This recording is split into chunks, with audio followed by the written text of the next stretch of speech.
சூர்யா ஜோதிகா இடையில் விரிசல், அடுத்த விவாகரத்து, ரெடியாகும் நட்சத்திர தம்பதி. இருவருக்கும் என்ன பிரச்சனை தெரியுமா? தமிழ் சினிமாவில் கடந்த சில ஆண்டுகளாக விவாகரத்து சீசன் நடந்து கொண்டிருக்கின்றது. தனுஷ், ஐஸ்வர்யா, ரஜினிகாந்த், ரவிமோகன், ஆர்த்தி, ஜிவி பிரகாஷ்குமார், சைந்தவி, AR ரகுமான், சாய்ரா பானு என இந்த பட்டியலில் நட்சத்திர தம்பதி பெயர்கள் அதிகமாகிக் கொண்டே வருகின்றன. இதில் ஒரு சில நட்சத்திர தம்பதிகள் குடும்ப வாழ்க்கையில் பிரிந்தாலும் சட்டப்படி விவாகரத்து பெறாமல் அவரவர் தனித்த வாழ்க்கை வாழ்ந்து வருகின்றனர். அதனால் அவர்களின் பிரிவு வாழ்க்கை வெளிச்சத்திற்கு வரவில்லை. இந்த நிலையில் அடுத்ததாக இந்த விவாகரத்து லிஸ்டில் சூர்யா ஜோதிகா பெயர்களும் இடம்பெற அதிக வாய்ப்புள்ளதாக அதிர்ச்சிகரமான ஒரு தகவல் வெளியாகியுள்ளது.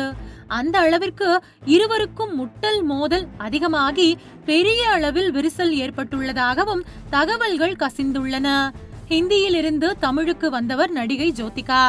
அழகு, நடிப்பு, திறமை, நடனம் போன்றவற்றால் ஜோதிகா தமிழில் நல்ல வரவேற்பை பெற்றார். முன்னணி ஹீரோக்களுடன் பல படங்களில் நடித்தார். ஆனால் ஜோதிகாவிற்கு ஆரம்பத்தில் இருந்தே தமிழை விட பாலிவுட்டில் நடித்து பெரிய அளவில் புகழ் பெற வேண்டும் என்பதே ஆசை. இதற்கிடையே தமிழ் சினிமாவின் சீனியர் நடிகர் சிவகுமார் மகன் சூர்யாவுடன் பல படங்களில் ஜோதிகா நடித்த போது அவர்களுக்குள் காதல் ஏற்பட்டது. அவர்கள் காதல் திருமணத்திற்கு நடிகர் சிவகுமார் சம்மதிக்கவில்லை. எனினும் தந்தை பாசத்தால் ஒரு கட்டத்தில் ஓகே சொல்லிவிட்டார். ஆனால் மருமகள் ஜோதிகாவிடம் திருமணத்திற்கு பிறகு நடிக்க கூடாது என்ற உத்தரவும் போட்டார். அப்போதைக்கு ஓகே சொன்ன ஜோதிகா திருமணமான சில ஆண்டுகளில் மீண்டும் தமிழ் சினிமாவில் நடிக்க ஆரம்பித்து விட்டார். ஆனால் தமிழ் சினிமாவில் முதலில் கிடைத்த ஆதரவும் வரவேற்பும் திருமணத்திற்கு பிறகு நடிக்க வந்த ஜோதிகாவிற்கு கிடைக்கவில்லை. மேலும் நடிகர் சிவகுமாரும் அவ்வப்போது ஜோதிகா நடிக்க கூடாது என்று சூர்யாவிடம் கூறியிருக்கிறார். இனி தமிழ்நாட்டில் இருந்தால் வேலைக்கு ஆகாது என முடிவு செய்த ஜோதிகா தனது கணவர், பிள்ளைகளுடன் சில ஆண்டுகளுக்கு முன் மும்பைக்கு குடிபெயர்ந்தார். ஹிந்தியில் ஜோதிகாவிற்கு சில படங்களில் நடிக்கவும் வாய்ப்பு அமைந்தது. சூர்யாவும் கர்ணன் என்ற ஹிந்தி படத்தில் நடிக்க கமிட் ஆகி பிறகு அந்த படமே டிராப் ஆகிவிட்டது.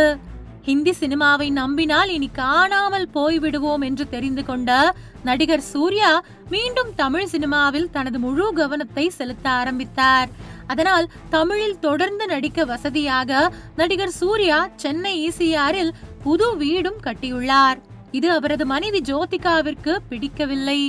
ஏற்கனவே ஹிந்தி படங்களில் நடித்த போது தமிழ் சினிமாவை குறை சொல்லும் விதமாக சில கருத்துக்களை ஜோதிகா பேசியதால் தமிழில் ஜோதிகாவிற்கு வாய்ப்பு தரவே இயக்குனர்களும் தயாரிப்பாளர்களும் யோசிக்கும் நிலையில் தமிழில் இனி தனக்கு அதிக வாய்ப்பில்லை என்ற சூழலில் ஜோதிகா இருந்து வருகிறார்.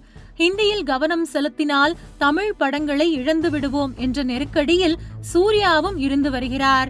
மேலும் இழந்த மார்க்கெட்டை எப்படியாவது மீண்டும் பிடித்து விடுவது என்ற போராட்டத்தில் நடிகர் சூர்யா அடுத்தடுத்த தமிழ் படங்களில் நடிக்க கமிட் ஆகி வருகிறார். ஹிந்தி சினிமாவில் நடிக்க வேண்டும் என்று ஜோதிகா அடம் பிடிக்கிறார். இந்த தமிழ் ஹிந்தி படங்கள் விவகாரத்தில் இருவருக்கும் ஏற்பட்ட முட்டல் மோதல் சண்டை இப்பொழுது பெரிய விரிசலை ஏற்படுத்தியுள்ளது. அதனால் விரைவில் இந்த நட்சத்திர தம்பதியும் தனுஷ், ஐஸ்வர்யா மாதிரி அறிவிப்பு வெளியிட்டாலும் ஆச்சரியம் எதுவும் இல்லை என்று கோலிவுட்டில் பரபரப்பாக பேசப்படுகிறது.